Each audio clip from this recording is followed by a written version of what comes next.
کبھی مایوس مت ہونا، اندھیرا کتنا گہرا ہو، کبھی مایوس۔ الحمد للہ نحمده ونستعینه ونستغفره ونؤمن به ونتوکل علیہ ونعوذ باللہ من شرور انفسنا ومن سیئات اعمالنا، من يهده الله فلا مضل له ومن يضلل فلا هادي له، وأشهد أن لا إله إلا الله وحده لا شريك له، وأشهد أن محمدًا عبده ورسوله.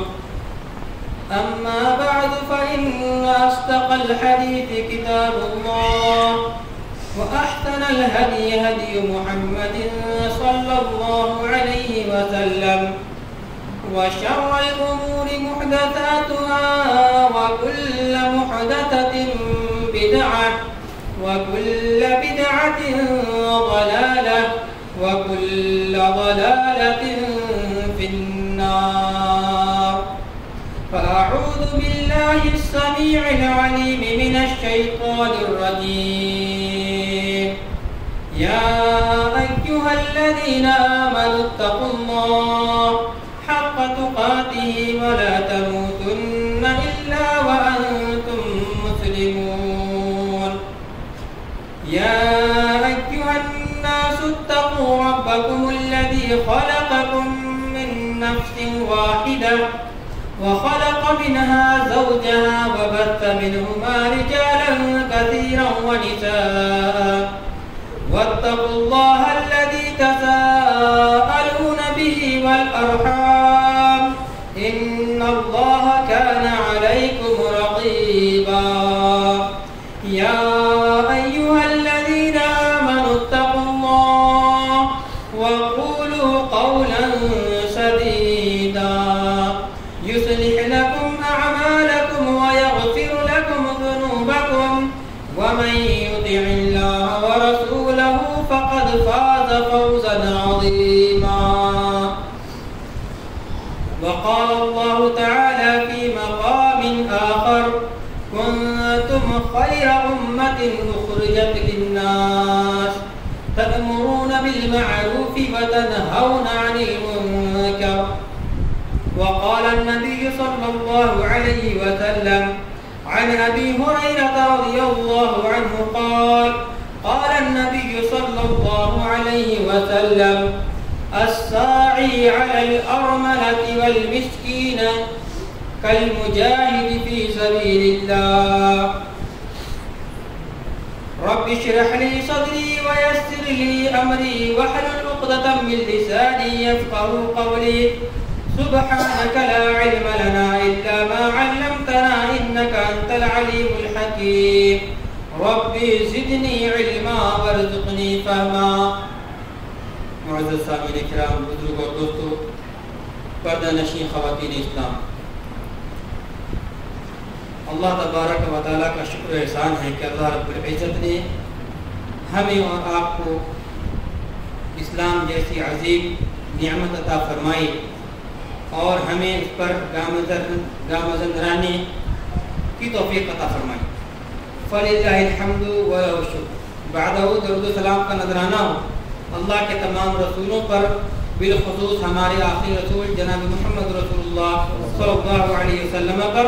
اللہم صلی علی محمد وعلی آل محمد كما صليت على إبراهيم وعلى آل إبراهيم إنك حميد مجيد.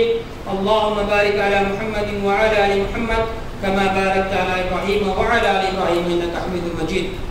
محترم سامعین اکرام، خطبہ مسنونہ کے بعد آپ کے سامنے سورہ نمبر 3 سورہ آل عمران کی آیت نمبر 110 کی تلاوت کی گئی.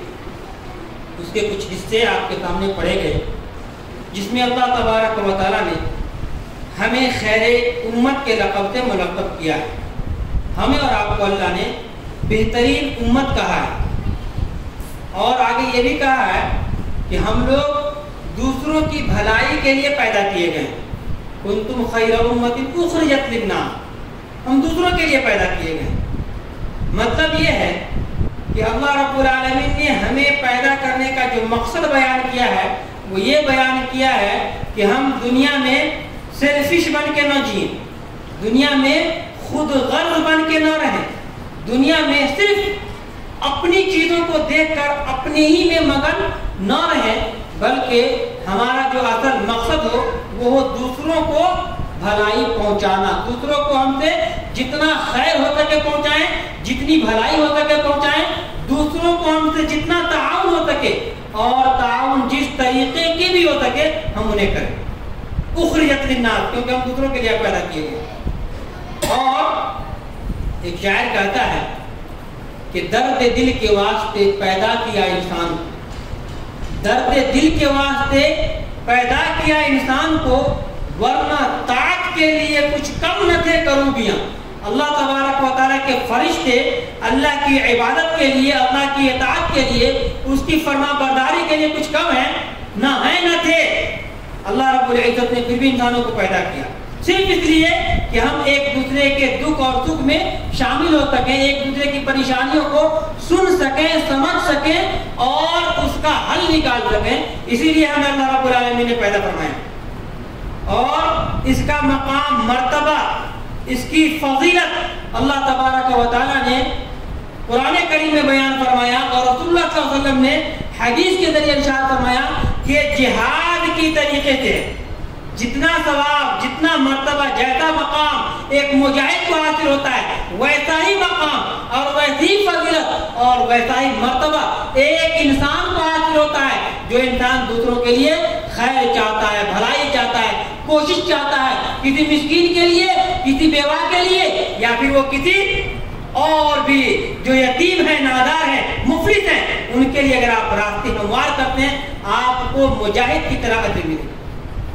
بخاری میں اللہ کے نبی صلی اللہ علیہ وسلم نے ارشاد فرمایا, حدیث نمبر 5407, حضرت ابو ہریرہ رضی اللہ تعالیٰ عنہ راوی وہ بیان کرتے ہیں, عن ابی ہریرہ رضی اللہ تعالیٰ عنہ قال قال النبی صلی اللہ علیہ وسلم الساعی علی الارملۃ والمسکین, کسی بیوہ کے لیے کوشش کرنے والا, کسی مسکین کے لیے راستے ہموار کرنے والا, اس کی پریشانیوں کو آسان کرنے والا, اس کی تمام تر صعوبتوں کو ختم کرنے والا, ایسے ہی ہے کل مجاہد فی سبیل اللہ, جیسے کہ اللہ کے راستے میں جہاد کرنے والے ہیں. گویا کہ جتنا ثواب ایک مجاہد کو اللہ کے راستے میں جہاد کر کے ملنے والا ہے, اتنا ہی ثواب اس نوجوان کو یا اس انسان کو بھی حاصل ہونے والا ہے جو کسی بیوہ کے لیے اس کی پریشانیوں کو کم کرتا ہے یا کسی مسکین کے لیے راستے ہموار کرتا ہے, ان کے لیے کوششیں کرتا ہے. اللہ رب العالمین مجاہد کے برابر اس کو مرتبہ دیتا ہے. اور کہا او القائم اللیل او الصائم النہار, یا اللہ تبارک و تعالیٰ اس کو تہجد پڑھنے والے کے برابر ثواب دیتا ہے, او الصائم النہار, یا اس انسان کے برابر اسے ثواب لکھا جاتا ہے, اجر لکھا جاتا ہے جو پوری زندگی روزہ رکھنے والے. جتنے دن روزہ رکھتے ہیں نفلی روزے, آپ کو روزہ رکھنے کے برابر, رات میں قیام کرنے کے برابر, تہجد پڑھنے کے برابر اور اللہ کے راستے میں جہاد کرنے کے برابر ثواب ملے گا. کب؟ جب آپ انسان ایک مسلمان بھائی کی پریشانی کو سنیں گے, اس کے دکھ درد کو سمجھیں گے, اس کے حل کے متلاشی ہوں گے, کیا اس کا سولوشن نکل سکتا ہے, اس کے لیے کھوج کریں گے, کوشش کریں گے اور اس کو حل نکال کر دیں گے. اللہ تبارک و تعالیٰ آپ کو اتنا بڑا اجر دے گا. اور اگر آپ پڑھیں گے سورۃ الحج, سورہ نمبر 22 22 آیت نمبر 77 70 کو 7, اللہ تبارک و تعالیٰ نے ارشاد فرمایا یا ایھا الذین آمنوا ارکعوا واسجدوا واعبدوا اللہ وفعلوا الخیر لعلکم تفلحون. اے ایمان والو, اے ایمان والو, اللہ کے لیے رکوع کرو, جھک جاؤ, واسجدوا, سجدے کرو, اپنی پیشانی کو زمین پر لٹا دو, اللہ رب العالمین کی فریاد میں, اللہ کی عبادت میں, وعبدوا اللہ, اور اللہ تبارک و تعالیٰ کی عبادت کرتے رہو, اللہ سبحانہ و تعالیٰ کی عبادت کرتے رہو. وفعلوا الخیر, جہاں تم عبادت کرتے ہو, جہاں تم سجدے کرتے ہو, ان کے علاوہ اور کیا کرنا ہے؟ وَفْعَلُوا الْخَيْرَ، بھلائی کے کام کرتے رہو، نیکی کے کام کرتے رہو، مسلمانوں کے جو آپس میں پریشانیاں ہیں اس کے مسائل کو حل کرتے رہو، یہ ہے وَفْعَلُوا الْخَيْرَ لَعَلَّكُمْ تُفْلِحُونَ، تاکہ تم کامیاب ہو جاؤ۔ معلوم یہ ہوا اگر ہمیں کامیابی چاہیے، اگر ہمیں فلاح چاہیے، اگر ہمیں کل قیامت کے دن نجات اور سرخروئی چاہیے تو ہمیں نماز کے ساتھ، رکوع کے ساتھ، سجدے کے ساتھ وَفْعَلُوا الْخَيْرَ، خیر کے کاموں میں ہاتھ بٹانا ہوگا۔ اور خیر کا کام کیا ہے؟ کوئی پریشانی میں ہے، ان کی پریشانی کو سن لیا، کوئی مصیبت میں ہے، ان کی مصیبت کو دور کر دیا، کسی کی پریشانی اتنی بڑی ہے کہ ہم سے نہیں سالو ہو سکتا ہے، اس کو کسی ایسے آدمی کے پاس لے کر چلے گئے جہاں سے اس کی پریشانی کا حل نکل جائے، یہ ہے خیر۔ اس میں دیکھیں دو چیزیں ہیں، پہلی آیت کے پہلے جز میں کیا ہے؟ حقوق اللہ، کیونکہ رکوع ہم اللہ کے لیے کر سکتے ہیں، دوسرے کے لیے نہیں، سجدے ہم صرف اللہ کے لیے کر سکتے ہیں، کسی کے لیے نہیں۔ اور تیسری بات کیا کہا؟ وَاعْبُدُوا اللَّهَ، رکوع سجدے کے بعد اللہ کی عبادت کرو، یہ کیا ہے؟ حقوق اللہ۔ آگے کا وَفْعَلُوا الْخَيْرَ، خیر کا کام کرو، یہ حقوق العباد۔ معلوم یہ ہوا کہ جب تک انسان اللہ کے حق کی ادائیگی کے ساتھ ساتھ بندوں کے حق کو ادا نہ کرے وہ کامیاب نہیں ہو سکتا ہے۔ اس کی دوسری مثال صحیح مسلم کی حدیث نمبر 6740 صحیح مسلم، راوی ہے ابو ہریرہ رضی اللہ تعالیٰ عنہ ہے، وہ بیان کرتے ہیں عن ابی ہریرہ رضی اللہ تعالیٰ عنہ قال قال رسول اللہ صلی اللہ علیہ وسلم من المفلس فینا، ہمارے درمیان بتاؤ اے صحابہ کی جماعت، ہم اور تم لوگ جو بیٹھے ہوئے ہیں یا ہماری جو جماعت ہے، اس جماعت کے اندر، اس گروہ کے اندر، اس امتی کے اندر سب سے بڑا مفلس بتا دو کون ہے؟ قالوا یا رسول اللہ، لوگوں نے جواب دیا اے اللہ کے رسول صلی اللہ علیہ وسلم المفلس فینا من لا درہم لہ ولا متاع، اے اللہ کے نبی ہم تو مفلس، ہم تو غریب، ہم تو مسکین اسی انسان کو سمجھتے ہیں من لا درہم لہ، جس کے پاس روپیہ پیدا نہ ہو، ولا متاع، کوئی سامان نہ ہو۔ اللہ کے نبی نے فرمایا نہیں، یہ مفلس نہیں ہے، المفلس من امتی، سنو میری امت کے مفلس کون ہوں گے؟ المفلس من امتی، میری امتی کے مفلس یاتی یوم القیامت، جو قیامت کے دن آئیں گے کس حال میں؟ بے صلاتن، نماز پڑھ کے آئیں گے، وبزکاتن، زکات ادا کر کے آئیں گے، وبصومن، رمضان کے روزے رکھ کے آئیں گے، لیکن کیا کر کے آئیں گے؟ ویاتی وقد شتم هذا وقذف هذا وضرب هذا وسفك دم هذا واكل مال هذا، وہ آئیں گے اللہ کی عبادت کر کے آئیں گے، اللہ کے حقوق کو ادا کر کے آئیں گے، لیکن کسی کو گالی دے کر آئیں گے، کسی کو ناک مار کے آئیں گے، کسی کا ناک مار کھا کے آئیں گے، کسی پر تہمت اور الزام لگا کے آئیں گے، یعنی حقوق العباد کی 5 تاریخ کو پامال کر کے آئیں گے۔ جب ایسے لوگ اللہ کے نزدیک حقوق اللہ کو پورا کر کے آئیں گے، حقوق العباد کو پامال کر کے جائیں گے، تو اللہ رب کے نبی صلی اللہ علیہ وسلم نے فرمایا اللہ رب العالمین کیا کرے گا؟ فَيُؤْخَذُ مِنْ هَذَا وَيُؤْتَى هَذَا، اللہ رب العالمین اس نیک آدمی کی نیکی کو لے لے گا اور وہ نیکی ان لوگوں کو دے دے گا جس کے حقوق کو انہوں نے دنیا میں پامال کیا تھا۔ معلوم یہ ہوا کامیابی کے لیے حقوق اللہ کے ساتھ حقوق العباد بھی ضروری ہے، اور یہی حقوق العباد ہے کیا؟ ایک دوسرے کے ساتھ بہتر سلوک کرنا، اچھا تعامل کرنا، ایک دوسرے کا تعاون کرنا، ایک دوسرے کے درد غم مصیبت میں ساتھ دینا، اس کا حل نکالنا، یہی تعامل ہے۔ آپ کو یاد ہوگا اللہ کے نبی صلی اللہ علیہ وسلم 40 سال کے ہوئے، اللہ کے نبی صلی اللہ علیہ وسلم کو اللہ تبارک و تعالیٰ نے وہ پہلی وحی جو فاران کی چوٹی سے پہاڑوں سے ٹکراتی ہوئی جو اللہ کے نبی صلی اللہ علیہ وسلم تک پہنچی، اور اقرا بسم ربک الذی کی شکل میں آپ پریشان ہو گئے، نڈھال ہو گئے، بھاگے گھر میں آتے ہیں، آنے کے بعد اپنی بیوی حضرت خدیجہ رضی اللہ تعالیٰ عنہا سے کہتے ہیں کہ اے میری بیوی خدیجہ زملونی مجھے چادر اڑاؤ، مجھے چادر اڑا دو، خشیت علی نفسی، اے خدیجہ مجھے اپنی جان کا ڈر ہے، مجھے ایسا لگ رہا ہے کہ میں مر جاؤں گا، میری جان ختم ہو جائے گی، میں ہلاک ہو جاؤں گا، خشیت علی نفسی، مجھے اپنے نفس کا ڈر ہونے لگا۔ حضرت خدیجہ رضی اللہ تعالیٰ عنہ نے کیا بتایا تھا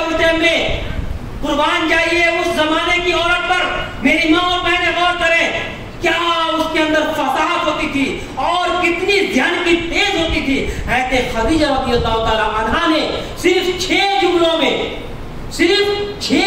میں اللہ کے نبی صلی اللہ علیہ وسلم کی 40 سالہ زندگی کو سمیٹ دیا. کتنے جملوں میں؟ ان 6 sentences، صرف اور صرف 6 جملوں میں. کیا کہا؟ جملے کو دیکھیے، حضرت خدیجہ رضی اللہ تعالیٰ نے کیا فرمایا تھا؟ اللہ کے نبی صلی اللہ علیہ وسلم کو دلاسا دیا تھا اور کہا تھا واللہ لا یخزیک اللہ ابدا. اے میرے سرتاج، اے نبی صلی اللہ علیہ وسلم، اللہ کی قسم، اللہ تبارک و تعالیٰ آپ کو ایسے ہی بے یار و مددگار نہیں چھوڑے گا، آپ کو کبھی ضائع نہیں فرمائے گا. واللہ لا یخزیک اللہ ابدا. آپ کو کبھی اللہ تیرا آپ کا رب بے یار و مددگار نہیں چھوڑ سکتا. کیوں؟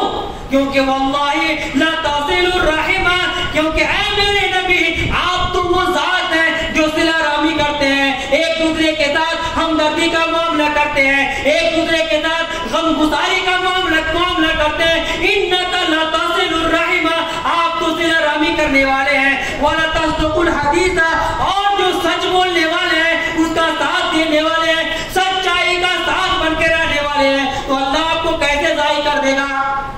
وَتَحْمِلُ الْكَلَّ، اور اے میرے پیارے حبیب آپ کی ذات وہ ذات ہے جو دوسروں کا بوجھ اپنے سر پہ اٹھا کر چلتے ہیں، دوسروں کا بوجھ اٹھانے والے ہیں. وَتَكْسِبُ الْمَعْدُومَ، اور آپ کی وہ ذات ہے کہ آپ دوسروں کا سہارا بننے والے ہیں، خود کما کر دوسروں کو دینے والے ہیں. جس کی ذات اتنی بڑی ذات ہو اللہ اس کو نقصان نہیں پہنچا سکتا.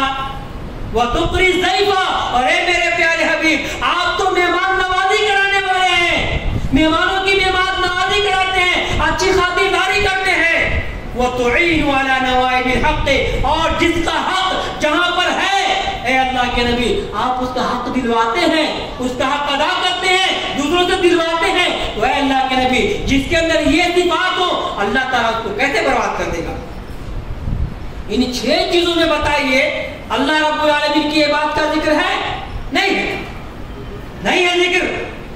صرف اور صرف ان معاملات کا ذکر ہے جو اللہ کے نبی صلی اللہ علیہ وسلم ان 40 سالہ زندگی میں دوسروں کے ساتھ کیا کرتے تھے. یعنی خیر کا ذکر، ایک دوسرے کے ساتھ تعاون کا ذکر، بھلائی مصیبت میں کسی کا کام آنا، کسی کے بوجھ کو سر پہ اٹھا لینا، کسی ایسے آدمی جو بالکل مفلس ہے کما کر اس کو دے دینا، اس کا سہارا بن جانا، یتیموں بیواؤں کا سہارا بن جانا. ان ساری صفات کا ذکر اللہ کے نبی صلی اللہ علیہ وسلم کے سامنے کیا گیا اور اللہ کے نبی صلی اللہ علیہ وسلم کو دلاسا دیا گیا کہ نہیں، جس کے اندر یہ صفات ہو اللہ تبارک و تعالیٰ اس کو بے یار و مددگار نہیں چھوڑ سکتا. معلوم یہ ہوا کہ اگر آپ چاہتے ہیں، ہم چاہتے ہیں کہ اللہ تبارک و تعالیٰ ہمیں بھی اپنا ساتھی بنائے اور ہمیں بھی بے یار و مددگار نہ چھوڑے، تو ان صفات کو اپنانا ہوگا. کسی مصیبت زدہ کے پاس جانا ہوگا، ان کی پریشانیوں کو سننا ہوگا اور جہاں تک آپ سے ہو سکے اس کی پریشانیوں کا حل نکالنا ہوگا. بہت سارے لوگ ایسے ہوتے ہیں جو اپنی پریشانی سنانا چاہتے ہیں، آپ کو سنانا چاہتے ہیں، واللہ ان کی پریشانی صرف سن لینے سے کم ہو جاتی ہے. آدمی آپ صرف سن لیں، اچھے سے مسکرا کر کے اپنے ہونٹوں پہ مسکراہٹ لے آئیے، ان کی پریشانی کو سن لیجئے، اس کا آدھا درد کم ہو جائے گا. حل ہو کہ نہ ہو آپ کوشش کر کے دیکھیے، کوشش کیجئے، اللہ چاہے گا تو حل بھی نکلے گا. لیکن صرف اگر اپنے مسلمان کے غم کو، اپنے بھائیوں کی پریشانیوں کو آپ سن لیں گے وہ خوش ہو جائے گا. کم سے کم آپ نے اس کی پریشانی سنی تو صحیح، ایسا جھڑکے تو نہیں جاؤ میرے پاس ٹائم نہیں. ہم لوگ انسان ہیں، ہم مسلمان ہیں. اللہ رب العالمین نے ہمیں خیر امت کا لقب دیا صرف اس لیے کہ ہم ایک دوسرے کا تعاون کریں، ایک دوسرے کی کڑی سے کڑی ملا کر رہیں، مسلمان بن کر، ایمان والے بن کر رہیں. اسی لیے اللہ رب العالمین نے ہمیں پیدا کیا. اور اگر آپ دیکھیں کہ صحیح الجامع کی حدیث علامہ الوانی نے اسے حسن قرار دیا ہے، اس میں کہا گیا ہے کہ لوگوں میں سب سے بہتر لوگ اللہ کے نزدیک کون ہیں؟ اللہ کے نبی صلی اللہ علیہ وسلم نے ارشاد فرمایا احب الناس الى اللہ انفعهم للناس. اللہ کے نزدیک سب سے بہترین انسان، سب سے محبوب انسان وہ ہے جو لوگوں کے لیے زیادہ نفع بخش ہو. آپ دوسروں کے لیے جتنا زیادہ نفع بخشیں گے اللہ کے نظر میں آپ کی قدر، آپ کی اہمیت اتنی ہی بڑھتی جائے گی. انفعهم للناس، جو جتنا زیادہ لوگوں کو بھلائی پہنچائے اللہ کے نبی کو اتنا بہتر انسان. اور کیا فرمایا؟ سب سے اچھے اعمال، سب سے افضل اعمال، سب سے محبوب عمل جو اللہ کے نزدیک ہے وہ اللہ کے نبی فرمایا وَأَحَبُّ الْأَعْمَالِ إِلَى اللَّهِ سُرُورٌ تُدْخِلُهُ عَلَى مُسْلِمٍ۔ اور یاد کیجئے اللہ کے نبی نے کہا کہ سب سے بہترین اعمال اگر کچھ ہے اللہ تبارک و تعالیٰ کے نزدیک تو وہ خوشی ہے جو آپ کسی دوسرے مسلمان کو پہنچاتے ہیں۔ سرور خوشی ہے، تدخلوا علی مسلمین جو آپ کسی دوسرے مسلمان کو دیتے ہیں۔ کیسے دیں گے آپ خوشی؟ ظاہر کی بات ہے آپ کسی کا تعاون کریں گے وہ خوش ہوگا، کسی کی مدد کریں گے وہ خوش ہوگا، کوئی یتیم ہے اس کو پڑھانے والا نہیں ہے آپ اس کا ساتھ دیں گے وہ خوش ہوگا، کوئی بیوہ ہے اسے کھلانے والا نہیں ہے آپ اس کا ساتھ دیں گے وہ خوش ہوں گے۔ وہ تمام خوشی اللہ تبارک و تعالیٰ کے نزدیک بے حد محبوب عمل ہے جو آپ اس کو دیتے ہیں اور نہیں۔ اور اس کے علاوہ کیا ہے؟ او تکشفوا کربتن، او تکشفوا عنہ کربتن، یا آپ اس کی پریشانی کو حل کر دیتے ہیں، اس کی پریشانی کو مٹا دیتے ہیں، سب سے بہتر عمل ہے۔ احب الاعمال کا اب اسم تفصیل وتھ سپرلیٹو ڈگری، اس کے آگے کچھ نہیں ہے، احب یہ سپرلیٹو ڈگری ہے۔ سب سے بہتر عمل جو اللہ کے نزدیک ہے وہ کیا ہے؟ کہ آپ کسی کی تکلیف کو دور کر دیں، او تقضی عنہ دینا۔ اور اللہ کے نبی نے کہا کہ اگر آپ چاہتے سب سے بہتر عمل کریں تو کیا کرنا ہے؟ کسی پریشان حال، کسی مقروض جو قرض میں ڈوبا ہے، اپنا قرض ادا نہیں کر سکتا ہے، رب قدیر نے آپ کو طاقت دیا ہے، آپ کو صلاحیت دی ہے، آپ کو دولت دیا ہے اور اتنا عطا کیا ہے کہ آپ آسانی کے ساتھ اس کے قرض کو دے سکتے ہیں، ادا کر سکتے ہیں، تو آپ ان کے قرض کو ادا کر دیں۔ او تقضی عنہ دینا، آپ اپنی جانب سے اس کا قرض ادا کر دیں، اللہ تبارک و تعالیٰ کے نزدیک یہ سب سے محبوب عمل ہے۔ اور کیا کہا؟ او تطرد عنہ جوعا، یا وہ بھوکا ہے، کھانے کا اس کے پاس نہیں ہے، ظاہر سی بات ہے کسی کا شوہر انتقال کر گیا، شوہر انتقال کر گیا، بیوہ ہو گئی، کوئی کما کے دینے والا نہیں ہے، آپ کو اللہ نے دیا ہے، وسعت دیا ہے، طاقت دیا ہے، پورے مہینے کا خرچ آپ اٹھا لیجئے، راشن کھانا جو آپ اس کو پہنچاتے رہیے، اللہ رب العالمین کے نزدیک یہ عمل سب سے محبوب۔ اتنی بڑی فضیلت کی بات ہے۔ اللہ چاہتا تو آپ کو تو یتیم بنا سکتا تھا نا، اللہ چاہتا آپ کو روڈ پہ بھکاری بنا سکتا تھا، لیکن رب قدیر نے آپ کو آزمایا، امتحان لیا آپ کا کہ دیکھتے ہیں یہ میرا بندہ میری دی ہوئی دولت میں سے اس مسکین اس بیوہ پہ خرچ کرتا ہے کہ نہیں، آپ کیوں فیل ہونا چاہتے ہیں؟ اللہ کے امتحان میں کامیاب اتریے، اللہ کے بندوں پر اللہ کی دی ہوئی روزی میں سے خرچ کیجئے اور دیجئے اس کو۔ یہ عمل رب قدیر کے نزدیک نہایت عمدہ ہے۔ یہی نہیں بلکہ آگے اللہ کے نبی نے فرمایا کہ میں مسجد نبوی میں 1 مہینہ اور ایک روایت میں 2 مہینہ اعتکاف میں بیٹھوں، اس سے بہتر ہے کہ میں باہر نکلوں اپنے بھائیوں کے ساتھ اور اپنے بھائیوں کو ڈھونڈوں، تلاش کروں کہ کون میرا بھائی پریشان ہے، کون میرا بھائی حاجت مند ہے، کون میرا بھائی ضرورت مند ہے، ڈھونڈ کر ان کی ضرورتوں کو پوری کروں۔ اللہ کے نبی صلی اللہ علیہ وسلم کے لیے مسجد نبوی میں 1 مہینہ اعتکاف کرنے کا ثواب دیکھیے، یا بعض روایت میں 2 مہینہ اعتکاف کرنے کا کتنا زیادہ اور کتنا بڑا ثواب ہو سکتا ہے۔ اللہ کے نبی نے کہا اس سے بہتر یہ کام ہے کہ آپ اپنے بھائی کو ڈھونڈیے، پریشان کو دیکھیے، اس کی پریشانی کا حل نکالیے، اس کو تلاش کیجیے، نہیں کچھ ہو سکتا ہے تو اس کو ایسے لوگوں تک پہنچائیے جہاں سے اس کے مسئلے کا حل نکل جائے۔ یہ اللہ کے نبی صلی اللہ علیہ وسلم کی حدیث۔ اور یہی نہیں بلکہ اس کے اتنے بڑے فضائل ہیں کہ اللہ کے نبی صلی اللہ علیہ وسلم نے خود آپ کو اس سے بہت بڑا فائدہ ہوگا۔ کیا؟ بخاری مسلم کی روایت ہے، اللہ کے نبی صلی اللہ علیہ وسلم نے ارشاد فرمایا من نفس عن مؤمن کربۃ من کربۃ الدنیا، اللہ کے نبی نے ارشاد فرمایا کہ جو انسان کسی مسلمان کسی مومن بھائی کی پریشانی کو دور کرتا ہے، پریشانی کو حل کرتا ہے، جو دنیا کی پریشانی ہے، دنیاوی پریشانیوں میں سے کسی پریشانی کو اگر کوئی مسلمان دور کر دیتا ہے، اللہ کے نبی نے فرمایا نفس اللہ عنہ کربۃ یوم القیامہ، کل قیامت کا دن ہوگا، لوگ ایک ایک خیر کے محتاج ہوں گے، اللہ کی رحمتوں کے محتاج ہوں گے، اللہ کی مغفرت کے محتاج ہوں گے۔ ایسے عالم میں اللہ تبارک و تعالیٰ اس بندے کی پریشانی کو دور کر دے گا۔